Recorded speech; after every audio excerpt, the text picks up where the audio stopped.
Coba dibaca ini deh yang dua. Misalnya kita 4 rakaat, Iya.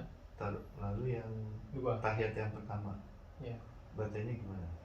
Tahiyatul mubarakatus sholawatut thayyibatu lillah. Assalamu alayka ayyuhan nabi wa rahmatullahi wa barakatuh. Assalamu alayna wa ala ibadillahis sholihin. Seperti itu. Tangan enggak? Tangan. Nah, ketika kapan kita ini dibahas di kitab Fathul Munjid, kapan kita memunculkan tangan? Kapan? Jadi di dalam kitab Fathul Munjid itu disebutkan kita memunculkan tangan kita seperti ini ketika membaca illallah. Jadi baca asyhadu alla ilaha illallah, ini baru muncul. Ada tempatnya. Jadi Terus ada yang suka gini-gini, Nah. ada yang gini-gini. ada yang gini-gini juga, Pak. Kalau yang gini-gini saya belum tahu alasannya, tapi emang boleh. Karena kenapa? Ini bukan termasuk apa namanya? Sunnah. Perbanyak gerakan dalam sholat, bukan. Karena jari ini sebenarnya tidak termasuk dalam gerakan besar dalam sholat, dan ini dimaafkan. Misalkan Bapak gatel, sholat kita gatel, kita kukur. Nah, kukurnya kalau pakai jari, Bapak bisa kukur sampai 1000 kali, Pak. Gak masalah, Oh, gitu ya. karena kecil. Tapi kalau ngukurnya seperti ini, nah ini yang dia membatalkan sholat, yang besar gerakan. Tapi kalau cuma jari, dan jari ini bukan termasuk perkara yang besar dalam sholat, dan dia kalau bergerak pun sampai 1000 kali pun dia nggak membatalkan sholat, nggak bisa membatalkan sholat karena ini kecil. Ngukur sampai 1000 kali pun nggak masalah. Jadi balik ke tadi, baca illallah ini pas memunculkan tangan. Asyhadu alla ilaha illallah. Illallah, waktu illallahnya itu kita luruskan. Illallah. Nah, seperti itu. Rasulullah. Udah berarti. Iya. Kita lanjut ke rakaat ketiga sama keempat. Sama seperti tadi, terus kemudian kita bahas yang tahiyat terakhir. Iya. Nah, ini yang terakhir ini baca syahadat, baca sholawat. Kemudian kalau masih ada waktu, kita baca doa dari fitnah dajjal. Coba yang terakhir deh. At-tahiyatul mubarakatus sholawatut. At-tahiyatul mubarakatus sholawatut thayyibatu lillah. Assalamu alayka dulu. Assalamualaikum. Ayyuhan nabi wa rahmatullahi wa barakatuh. Assalamu alayna wa ala ibadillahis sholihin. Baru syahadat asyhadu an la ilaha illallah, ini muncul. Wa asyhadu anna Muhammadar Rasulullah. Allahumma shalli ala sayyidina Muhammad wa ala sayyidina Muhammad kama shallaita ala sayyidina Ibrahim. Ya.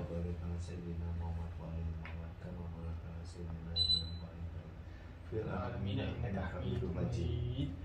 Kalau imamnya belum salam juga, kita tambahi baca doa. Allahumma inni a'udzubika min adzabil qabri wa min adzabin nar wa a'udzubika min fitnatil mahya'i wa mamat wa a'udzubika min fitnatid dunya wa a'udzubika min fitnatil masiihid dajjal. Itu ada doa sunnah di situ. Doa agar terhindar dari fitnah dajjal, fitnah dunia, fitnah kematian. Saya udah berhenti di situ. Boleh nanti saya catatkan bahwa itu doanya. Penting juga. Terus tangan gini terus. Tangan gini terus sampai imam salam. Nah, ketika salam tuh, salam yang ke kanan, ini kita harus lakukan, Pak. Hukumnya karena rukun, kita harus lakukan yang ke kanan. Tapi yang ke kiri, ini sunnah. Misalkan Bapak tidak lakukan yang ke kiri itu tetap sah. Oh, iya. Jadi yang mengatakan tuh, diumpamakan ketika kita sholat, salam ke kanan, set, kita kan tutut, udah, kita nggak usah terusin. Kalau misalkan kita terusin, sholat kita batal semua, kita harus ulang lagi. Salam ke kanan, kentut, kita sudah selesai. Jangan dilanjutkan ke kiri. Kalau dilanjutkan ke kiri, maka sholat kita rusak, maka akan Malah batal. Iya, malah batal kalau dilanjutkan ke kiri. Seperti itu. Kalau misalkan batal, ya sudah, kanan saja, Padahal langsung duduk. udah tinggal sunnah. Iya, tapi ketika kentut itu kita masih melakukan gerakan sholat gitu loh, Pak. Oh, Nah, itu yang membatalkan. Ngerti ya. Jadi kayak dianggap Iya. jadi satu paket. Satu paket. Oh, ngerti. Walaupun sunnah, tapi kan kita lakukan itu ketika kita sudah batal kentut. Iya. Nah, itu Bang, yang membatalkan. Iya. Seperti itu. Terus ada yang pas ada itu tuh kadang-kadang saya lihat sholat Jumat ada yang udah begini sebelum. Nah, ini Nggak apa-apa juga kan? Iya, nggak apa-apa, Pak. Itu madzhab Hanafi Hanafi ya? yang di South Afrika. Iya, iya. Kecuali Cape Town ya, Cape Town Syafi'i, Pak. Hanafi itu menunjukkan tangannya cuma sebentar. Iya. Habis itu gini lagi. Iya. Jadi, illallah sudah. Iya. Tapi kalau kita mazhab Syafi'i, Iya. kita munculkan itu dari illallah sampai akhir. Betul. Sampai akhir seperti itu. Sama kalau kita ini Syafi'i atau karena di Indonesia aja kita salaman ke sebelah kanan kiri. Oh, ini budaya aja Pak, budaya Budaya, kan? Indonesia aja ya. Iya. Di sini saya nggak pernah nemu orang salaman setelah sholat. Saya nemunya sama teman-teman aja, sama Iya. teman-teman Indonesia aja. Salaman setelah sholat itu budaya. Karena apa? Itu kalau ada orang yang menyalahkan salaman itu, wah itu salaman itu bid'ah. Bukan bid'ah. Iya. Namanya salaman seorang muslim sama muslim Itu lain itu silaturahmi. menggugurkan dosa sama menanggung silaturahmi gitu. Iya betul ya, kita harus itu. Iya. Jadi mereka nggak Kita tahu harus tuh kadang promosikan. Nabi aja nggak pernah sholat salaman sama orang, mana ada, dia aja nggak tahu gitu. Makanya kita harus paksa. Iya. Tapi emang sih karena pandemi sih ya. Iya, Jadi, karena pandemi aja Iya. nggak boleh, makanya kita pakai masker. ya maksudnya nggak boleh salaman ya kita gini aja. Iya. Ini atau pakai siku. Heeh. Seperti itu. Oke, makasih. Ada yang mau ditanyakan tentang yang lainnya Pak? Mungkin saya bisa bantu jawab. Udah. Misalkan nanti Bapak kepikiran, oh ini belum saya tanya, ini saya nggak paham, itu mungkin Bapak bisa nanya aja. Sebenarnya udah ada hal-hal yang ini aja sih yang nggak signifikan, tapi maksudnya bacanya udah terus ya, ya udah semuanya tercover sih. Terus sama saya mau nambah satu poin lagi, hukum sholat wajib ini kan apa namanya, semua muslim kan Pak, lima waktu ya. Iya. Asalnya kan sholat 50 waktu, Iya, betul. bukan 50 rakaat tapi 50 waktu. Isra Mi'raj di korting. Iya, korting sampai 5, dan kadang 5 itu pun kita nggak kuat gitu Pak. Iya. Jadi ketika di akhirat nanti tuh amalan yang pertama kali ditanya sama Allah itu sholat dulu. Sholat dulu. Pertama kali sholat. Zakat belum. Semua yang sunnah belum. Pokoknya yang pertama ini sholat dulu. Kalau seorang hamba ini sholatnya baik, maka seluruh amalnya baik. Makanya itu kita harus belajar sholat benar-benar.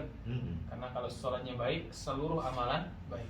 Nah, bagaimana cara sholat kita baik padahal kita kadang sholat pikiran ngalor ngidul, kita pikirannya ke sana, kita kadang mikir dunia gitu. Bagaimana sholatnya sempurna?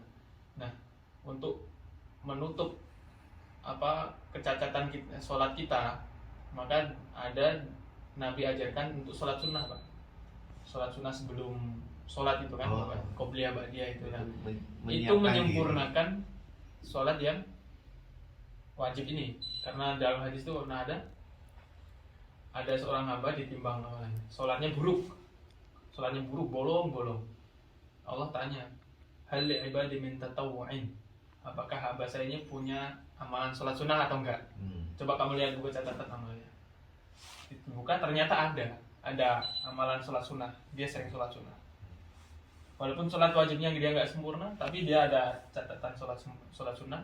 Maka apa kata Allah? Coba yang bolong-bolong di sholat wajib itu kamu tambal pakai sholat sunnah. Seperti itu. Beratnya kayak nasi sama lauk. Iya. Oh iya. Iya. Pelengkap. Pelengkap. Jadi kalau meskipun sunahnya dia juga amburadul. iya, tapi dia ada sunnahnya itu. Iya, maksudnya meskipun Ikut dia, Nabi, sunnah kan ikut Nabi. Iya, Pak. ikut Nabi. Nah, itu. Ada berkahnya di situ. Meskipun dia juga nggak benar juga soal Iya, sunahnya ya. iya, meskipun nggak benar juga. Oh. Tapi ada amalan di situ, ada perjuangan di situ. Oh, makanya sholat sunnah sebelum dan sesudah. Nah, Atau kalau masuk masjid kan juga. ya itu sholat Sholat apa? masjid, Sholat tahiyat masjid. masjid. Tapi kan dalam 5 waktu sholat ini, duhur, asar, maghrib, isya, subuh ini kan yang apa namanya? Yang barengin sholat sunnah di 5 waktu ini kan namanya sholat nawafil. Nawafil ya. Oh. Nah, dengar kan Pak? Enggak. Nawafil itu sholat sunnah yang mengiringi sholat wajib. Jadi 2 rakaat 2 rakaat setelah maghrib, terus 2 rakaat sebelum isya, 2 rakaat setelah isya, seperti itu kan. Iya. Itu yang mengiring itu namanya sholat nawafil. Oh, itu yang melengkapi Ya, sholat makanya wajib kita. di madrasah tuh, di madrasah saya itu kalau ada yang nggak sholat sunnah aja, dia disuruh push up. Kalau nggak sholat wajib, baru dia dihukum. Iya betul. Kenapa? Ya untuk dipaksa itu kan disiplin. karena disiplin. Karena sholat kita kan, sholat wajib kita kan masih amburadul Pak. Iya, Jadi iya. kita perlu penyempurna gitu loh. Perlu penyempurna Kalau untuk sholat sholat duha sekali sih bonus aja. bonus. Tapi di apa? Di antara sholat-sholat wajib ini ada sholat-sholat sunnah namanya nawafil itu tadi. Nawafil. Kalau kita belum bisa melakukan nawafil, minimal kita usahakan 2 rakaat sebelum subuh. Ini yang paling nawafil yang paling penting, 2 rakaat sebelum subuh. Karena fadilahnya apa? Apa namanya? Keutamaannya apa? Salat 2 rakaat sebelum subuh ini, rakaataini qabla subhi khairum minad dunya wa ma fiha. Itu hadis Nabi. 2 rakaat sebelum subuh itu lebih baik daripada dunia dan seisinya. Kamu dapat dunia dan seisinya pun masih kalah baiknya sama 2 rakaat kamu sebelum subuh. Makanya di dalam sosmed saya pernah tengok tuh ada 5 orang terkaya di dunia disebutin. Jeff Bezos ada, Stephen Jobs ada, Mark Zuckerberg ada Bill Gates ada. Yang pertama siapa? Yang pertama adalah orang mukmin yang melakukan sholat 2 rakaat sebelum subuh. Ini yang nomor 1. Mereka ini kan orang terkaya di dunia nih, 4 orang ini tadi. Tapi masih kalah sama orang mukmin. Nah, itu tadi yang melakukan sholat 2 rakaat sebelum subuh. Seakan-akan dia dapat dunia dan seisinya. Sholat jamaah di masjid sih emang wajib, Wajib. tapi kadang-kadang saya lebih khusyuk di rumah. Oh. Nggak sekarang Sholat jamaah di masjid itu hukumnya Sunnah, sunnah. Pak. sunnah kan? Yang wajib sholatnya. Yang wajib Iya, sholatnya. sholat. Kalau Bukan ke jamaahnya. jamaahnya itu Semuanya sunnah. sunnah. Sunnah. Tapi itu kalau di dalam hadis Nabi itu garis keras, maksudnya laki-laki itu emang harus ke masjid gitu Pak, walaupun di berjamaah itu kan sunnah. Iya, kadang-kadang harus ke masjid. nggak konsen, nggak fokus ya. Iya. Kan? Terus juga paling nggak fokus itu saya paling nggak suka kalau lagi sholat Jumat kakinya itu ditempel-tempelin. Oh, gitu. ditempel-tempelin mereka ya. Jadi nggak nyaman gitu. Ya nggak nyaman loh. Kan justru mengganggu fokus malah. Iya, bisa jadi Pak. Kadang diinjak juga kan kakinya. Diinjek ya kan. Kadang injak. Itu kan sebenarnya kalau di Amerika pelecehan Oh iya. karena kan bersentuhan, menyentuh Iya. orang itu nggak boleh sebenarnya. Kayak misalnya orang yang nggak suka Iya. terus kita sentuh gini, Marah. ya ya dia marah karena nggak dikasih izin untuk nyentuh kan. Iya. Jadi pelecehan. Itu kan cuman sunnah Pak. Jadi Betul. apa namanya, nggak ditempelin sekalipun Iya, kita tapi nggak kan apa-apa. Sunnah buat kita. Kalau buat dia Iya. sunnah yang Ah, dipaksakan. iya, ya iya. kan? Itulah memaksakan kehendak itu jangan. Saya kalau udah kayak gitu malah semakin saya rapat. Hmm. Saya nggak mau deh disentuh-sentuh. Dan pahala sholat berjamaah itu pun lebih tinggi banget daripada sholat sendiri Pak. Betul sih. 27 derajat sama Iya. 1. Betul. Itu sama saf depan ya. Iya, satu Saf depan. Nah, saya biasanya kalau disentuh-sentuh gitu habis sholat saya salamin dia. Maksa. Jadi ya dia maksa ini kita dulu. Iya, iya. Ya sekarang paham juga. Iya. Makasih. Oke. Mungkin ada yang ditanyakan lagi Pak. Enggak sih, paling cuma yang membatalkan salat terus. Yang Kalau membatalkan, saya belum explain ya. Yang membatalkan sholat. Udah sih tadi sebagian ya seperti membatalkan wudhu juga kan? Iya, itu yang membatalkan wudhu itu membatalkan sholat. Uh-uh. Kemudian ada yang lain lagi sebenarnya, ada banyak banget dikiasin sama ulama di kitab Fathul Muin. Selain yang urusan nggak konsen ya? Iya, itu konsen sama ini urusan dia sendiri, urusan dia sama Allah itu. Kalau yang perkara-perkara yang misalkan kentut atau itu kan yang kita. Misalkan kita make apa namanya? Pakai pakaian yang bolong, misalkan kita nggak tahu gitu. Oh gitu. Kan ada pasti ada masalah-masalah seperti itu kan dalam kehidupan kita Pak. Ada masalah-masalah yang tak terduga, maka ulama tuh emang jelasin sedetail itu. Misalkan kita sholat, pakaian kita bolong di belakang pas di pantat, Buka. ini kan aurat pantat ya, Iya. buka. Kita nggak tahu gitu Pak. Maka bagaimana hukumnya, kan ada yang seperti itu. Jadi hukum bolongnya pakaian itu ulama itu kasih ukuran. Jadi ukurannya tuh segede koin. Iya. Kalau bolongnya lebih dari segede koin, maka harus diulang Iya, sholat. iya, iya. Oke. Sama seperti najis, misalkan kita sholat banyak nyamuk pak, nyamuknya udah nyedot orang banyak, kita sholat, Kita tepok. terus darahnya keluar kan, darah dari nyamuk. Nah itu sama, kalau darahnya besarnya seperti koin, nah kita kita harus hilangkan itu, kita Iya. wudhu lagi, kita sholat lagi. Oh, najis. Najis Nggak wudhu Sirul, cuman dihilangkan. cuma dihilangkan tapi tidak wudhu. Nggak wudhu. Karena tidak membatalkan wudhu, Iya, iya. cuma najis doang. Iya. Najis itu cara menghilangkannya ya bukan dari wudhu, Iya. dari dihilangkan doang sudah pakai ini. Batasannya sebesar koin itu tadi. Kalau misalkan kita sholat bawahnya najis, misalkan kita sholat ada semut lewat, kita tindih, semutnya nempel kan, nempel di dalam badan kita kan, nempel di sini, kita nggak tahu kan.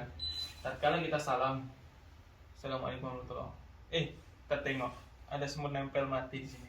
Semut ini kan bangkai juga pak, maka sholat kita ulang. Karena kita bawa bangkai tadi, Iya, iya. dan kita sadar. Ya, sadar. Nah, dan kita sadar ya masih Kalau ada nggak masalah. sadar nggak apa-apa. Nah, kalau tidak tahu, kalau misalkan kita sengaja kita bunuh semut, kita masukin kantong, kita sholat, ya nggak boleh. Kita kan bawa bangkai. Ya sama kayak sajanya kadang-kadang semut gitu. Iya, makanya Diusir aja. diusir aja, jangan dibunuh, jangan sampai nempel. Iya. Dan dalam Fathul Mu'in itu bahkan dijelaskan sedetail itu pak. Misalkan kita sholat, kita tali pinggang kita tali pakai rapiah. Nah rapiah ini ditempelkan Iya. di kotoran, di Oh. telek gitu. Iya, iya. Itu nggak boleh juga. Iya. Diibaratkan seperti itu. Oke. Jadi bawa najis. Terus kalau garuk-garuk apa yang membatalkan? Nah, garuk-garuk yang membatalkan itu gerakan yang besar pak. Seperti yang saya katakan tadi, yang seperti ini atau seperti ini, dan itu lebih dari 3 kali berturut-turut. 3 kali. Nah itu yang membatalkan. 3 kali berturut-turut, ini poinnya. Misalkan 1, 2, 3, 4, nah itu baru batal. Kalau 1, ini lagi. Nah ini lagi 2, itu nggak apa-apa. Ada jedanya. Ada jedanya itu nggak masalah. Yang tidak boleh itu yang sampai berturut-turut 4 kali itu. Nah itu yang nggak boleh. Adapun apa jari itu boleh lama. Seperti ini boleh. Batuk sudah sih nggak apa-apa. Nah, batuk terus kemudian bersin. Nah bersin kita baca alhamdulillah apa hukumnya, kan ada orang tanya, Ustaz kalau Oh iya, bersin ketika sholat itu baca alhamdulillah atau enggak? nambah bacaan. Kemudian disebutkan dalam lagu. Ternyata itu boleh, kenapa? Karena ada sahabat namanya Zuraqi. Iya. Ini ketika sholat di belakang Nabi, dia sahabat yang sampingnya ini bersih. Kemudian si Zuraqi ini Alhamdulillah. baca alhamdulillah, alhamdulillah, alhamdulillah.